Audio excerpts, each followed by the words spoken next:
Just a little skull teaser for the next part of the project of the Black Templar. In this, I will show you what I made in the arms, forearms, shoulders, among other parts. Anyway, now that this is out of the way, I would just like, to show you a little bit of the artwork made by the artist Paul Dainton. He has made several artworks for different codices from Games Workshop, the IP, and he has a great illustrator in my opinion. He made several good artworks. And in this one, I will show you how I actually move forward in my project. Now, just as in hindsight, I did not know that I would make too much work here, but I was just recording, and when I actually took the time to look, wow, there was a lot of footage. I mean, I actually looked, and it's about 128 footage videos. I was really impressed with myself because I have a problem as an artist. I just underestimate me hugely in my skills. Maybe you do yourself too, right? And what I basically did is I just kept recording without taking too much of a care while doing that. And when I actually looked, I realized, wow, I did a lot of work. Well, anyway, what you're seeing in the video is me just doing some topology from the concept. Because I would really need to be honest with you, I don't really like to explain too much. So I think I'll try to do a double, right? Basically what you're seeing is I deleted the outline of the topology, then I just extrude a little bit of QMesh. And now I'm getting to the couture phase. What is a couture, you might ask? Well, let me show you a little bit with some diagrams of medieval armor. And this is a 14th century diagram of all the parts, and the Black Templars, are hugely based on this type of armor. And this is another diagram of the couture, which is basically an elbow armor. Notice that it needs to articulate. The reason I'm showing this is because when you actually work on any art project, you actually need to do a research, and it helps you hugely. It also makes you avoid a lot of pitfalls. I mean, for example, this couture heavily implies that articulation needs to happen. So that means that, it needs to be able to rotate in certain ways. If I did that without this in mind, then I would just, mess it up and not do a proper job, which I don't want to. And as a result, I had this already retopologized, which I did inside of mine. I will show some footage of me actually doing the topology. Just decided not to show this one because, it's kind of boring. But yeah, after that, I just, extrude as seen as a double image, right? And I like this sharp bridge in the end, which is just, put crease edges. And this is pretty much how I do with my couture. And once again, I'm just making sure I have the contour of doing an inset. It's really good for this type of operation. I just isolate the polygroups and I proceed to just make sure everything's in order. This is a complete legitimate way to deal with this. And once this is all done, I just extrude again as you model it. That's it. Okay, this is pretty much the overall way. I will also use this technique many times. I really like it because it can just take advantage out of your concept and pretty much just get a contour out of your shape. Then just extrude, and there you go. I have a perfectly shaped contour, and all you gotta do is just fix some parts, which is basically what I'm doing there. There's some corners which did not get the way I wanted. I'm also adding some polygroups, so the sharp corners can actually become rendered correctly inside of the software. And yeah, doing a couture. One of the things that I really think it's really interesting about the Black Templars, armor is they have a very traditional looking armors. Because if you actually look closely to many of the Black Templar chapter of the Space Marines, artwork, you see that a lot, and I repeat, a lot of them have, very traditionally looking armors. And this is very, interesting contrasting in the Warhammer 40k universe, because one of the funny things you see in the universe is you see technology clashing all the time with the Dark Ages or medieval ages, right? So even though I have space travel, it's really not that good of a space travel. And many times, planetary defenses cannot withstand attacks from all sorts of aliens and evil corrupting forces, such as the Chaos Space Marines, the Traitor Legions. So yeah, if you don't know Warhammer 40k from Games Workshop, I truly recommend that you check it out sometime. If you like conflict or some dystopic, and very special and very peculiar and original and unique type of sci-fi, I totally recommend check it sometime. You're not going to regret it. All right, yeah. So now that I'm pretty much done explaining why the armor is like that, I think I just do some freestyle, because there is a lot of material here, and I mean by that a lot. Remember I told you that there were over 128 videos for me to edit. Well, it took a while for me to edit, most of the work to edit this video was just, me taking the bits and pieces and stuff, right? So, yeah. Basically, I'm actually, believe it or not, these last days of what's happening around the world didn't change me much. I'm actually losing weight too, which is pretty fine. I needed to lose some weight. So, yeah, so far, not being around too many people, I think it did not change me that much. I just feel a little bit more energized, you could say, in a way. I'm also having a lot of time to just work on my artwork. And at the end of this project, what I aim to do is to have some sort of finished model that can, fully posable. And it could rival, the main artists of, from Games Workshop, from all the models they do. Yeah, so far I'm liking where this is going. So we're doing really good. Well, if you know that I'm, done with the couture, now I'm just, showcasing how exactly I did it with topology. I also put, some other lines, right? This is the couture back, and, I pretty much just, outlined it a little bit, then extruded it, and voila. There you go. I now have these, nice in between, details. I really think this really, gives a lot of nice details to the main character, right? And I will use these on the other parts too. You can also use some beveling to have this same effect. Slide the edges as a whole, and just extrude up or down with the quill mesh. I really like how this pattern went down, and we use this on the rest of the model as it worked. I just also realized something. I am still failing to quit saying so many times. Maybe should add there you go again. Maybe should add some variety, like I know, right? Or who knows? Or maybe right, or something like that. Perhaps it would look better in this voiceover. I just really want to make you relax and have a notion of how I work, and of my pitfalls or the good things that I came to the conclusion of. It's really, entertaining to do these voiceovers. So yeah, it feels like I'm talking to my viewers or whoever might be interested in watching my videos on my channels. By the way, I'm not only on YouTube.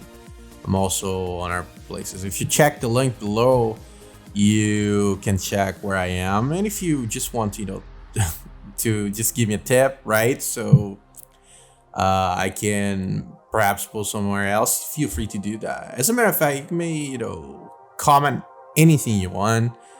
I am pro expression. Yeah, you could just speak your mind out and give me some tips if you want. Or perhaps I could just give you some advice myself, actually, on the comments. You could say, hey, Sigma, I seen you doing that on this timestamp. Well, what were you doing exactly? I didn't get it from your time lapse. It's really normal for that to happen. So if you just want to comment or do whatever below, feel free to do that. It's completely fine. I always reply to the comments, at least this year as well. Of course, some people just post some weird stuff from time to time, which I don't mind, you know, whatever. Right? So can post that too if you want. It doesn't matter really. But yeah, you know, this is really, really time consuming. No, I didn't mean the comments actually. I meant this whole work that I'm doing. You don't believe how long I had to do all these. Because I'm not only doing sculpting here, I'm actually looking at tiny little details. I want to actually make a piece that will impress everyone who looks at that. And it's not only going to be something which you can put in, say, an animation, but also to become, for example, a figure or something like that. You know, it's one of my aims. I really love that. I think that sculpting is really amazing. And I just love to spend times and, you know, hours, maybe weeks, just making more and more artwork of certain pieces. It really is one of my biggest passions. It's just amazing. It feels like you in your hands, you just have the whole power, or not power, but actually the whole kindness, and you're concepting something. You know, there's life in your hands, and it really is a powerful, you know, feeling to have that. You know, it's really one of my biggest passions. I really like it, really do. So for this next part, what I'm doing is inside Maya, I created a curve basically. Then I use a tool called Wire 2, which is very good for making ropes or things similar to that. And also I was done just importing to Zbrush, did some auto groups, and I started to make sure the ends were actually tied pretty much. Then I made a curve brush to use it, right? Made sure it was working properly, just test it out. And then what I did is I took that stripe, right? I just duplicated it and deleted it, and did a little bit of deform, but then I did some swivel because, you know, ZBrush tends to do that, just to make sure the stripe was correctly. Then I frame, crease and frame, right? And then I put this brush like that, so it could have proper detail on the armor, and that's the result of it. You have to forgive me if that was too fast. It's just that sometimes there's too much material here. I did not expect to have that much. At first I thought it would be no more than 10 minutes, but I was dead wrong in that. And here you can see, for example, I'm just changing the gauntlets, which I made on the previous video. There will be a link below if you're interested to rewatching it. So yeah, I will post a link there. And this is one of the other principles of work in any art, which is never be afraid to redo some of your previously made design.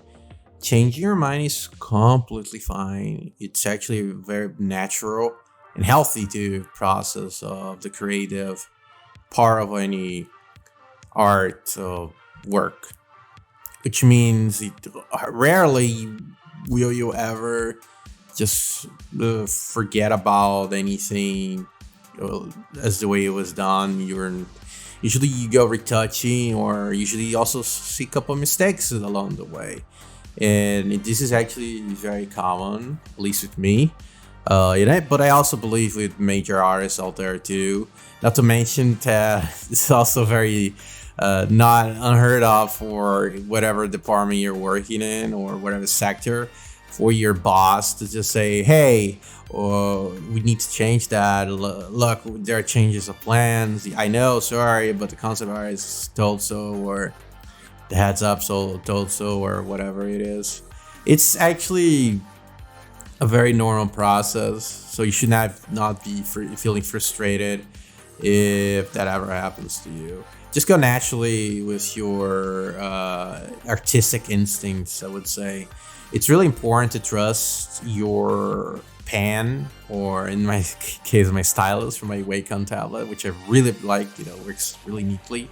Has been a very loyal companion to my artistic journey.